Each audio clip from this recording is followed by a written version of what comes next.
এখন ৪ মাস পর আপনি শারীরিক এবং মানসিকভাবে কেমন আছেন? প্রস্রাবের তো ডেইলি মনে হয় ৩০ বারের হচ্ছে। জি, ওই জায়গায় চলিয়ে আছে ৫-৪ বারে।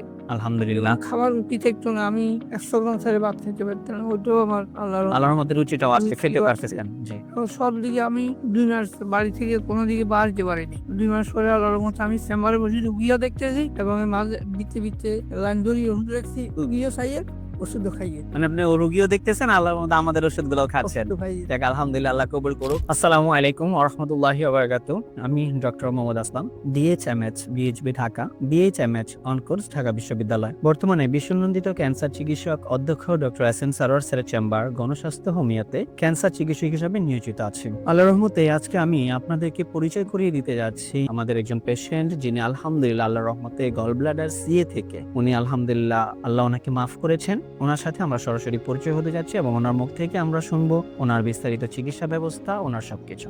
আসসালামু আলাইকুম, কেমন আছেন আপনি? ভালো আছে। স্যার, নাম জানি কি আপনার? মানিকাল চক্রবর্তী। স্যার, আপনার বাবার নাম কি? আমার বাবার নাম হরিপদ চক্রবর্তী। হরিপদ চক্রবর্তী। আপনার মায়ের নাম? কুমোদিনী চক্রবর্তী। কুমুদিনী চক্রবর্তী। আচ্ছা স্যার, আপনি যে গ্রামটাতে আছেন গ্রামের নামটা কি স্যার? আমার গ্রামের নাম হলো মোহাম্মদপুর। ইউনিয়ন? ইউনিয়ন ৪ নম্বর রামনগর ইউনিয়ন। ৪ নম্বর রামনগর ইউনিয়ন। থানা? দাগন ভুইয়া। দাগনভূঞা থানা। আর জেলা? ফেনী। ফেনী জেলাতে আছে। স্যার, আপনি সর্বপ্রথম কি সমস্যা হয়েছিল স্যার? আমি একটু আগে বলি যে আপনি কিসে যেন আছেন, কি পেশায় আছেন স্যার আপনি? আমি একটা পল্লী চিকিৎসক হিসেবে আছে দেশে। পল্লী চিকিৎসক হিসাবে দেশে আছেন? দেশে আছে অনেক দিন কিন্তু প্র্যাকটিস করি।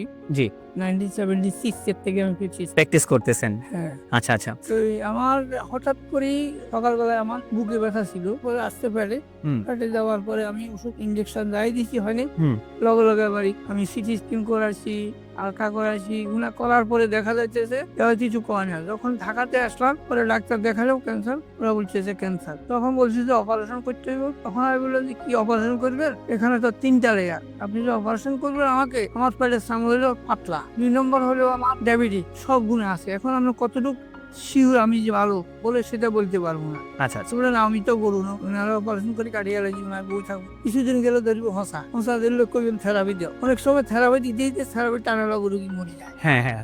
ঠিক আছে। জি। এবং দাঁত হয়ে যায়, সুর হয়ে যায়, আমি অপারেশন করবো না। তখন আর ছেড়ে বললাম চলো বাড়ি চলো। বাড়িতে যাওয়ার পরে এক লোকের কাছে উনি আমার বাবা হচ্ছে এই ডাক্তার সাহেবের ইয়ে পাইছে। মানে আপনার ছেলে ওই অনলাইনের মাধ্যমে, যে কোনো মাধ্যম থেকে আপনার আমাদের একটা ভিডিও পাইছেন। তখন আমরা এটা নিয়ে এখানে আসছি। আল্লাহর রহমতে আমরা, আপনি যে আমাদের এই চিকিৎসাগুলো করলেন, আপনারা তো ডাক্তার বলছিল যে আপনি এই অবস্থাতে যাবেন, বা যে খারাপ কন্ডিশনটা ছিল সেই কন্ডিশনটা থেকে আল্লাহর রহমতে আমাদের স্যারের চিকিৎসায় আপনার ৪ মাসের মধ্যে দেখলেন যে আপনার ক্যান্সারটা আলহামদুলিল্লাহ নাই। এখন ৪ মাস পর আপনি শারীরিক এবং মানসিকভাবে কেমন আছেন? প্রস্রাবের তো ডেইলি মনে হয় ৩০ বারের হচ্ছে। জি, ওই জায়গায় চলিয়ে আছে ৫-৪ বারে।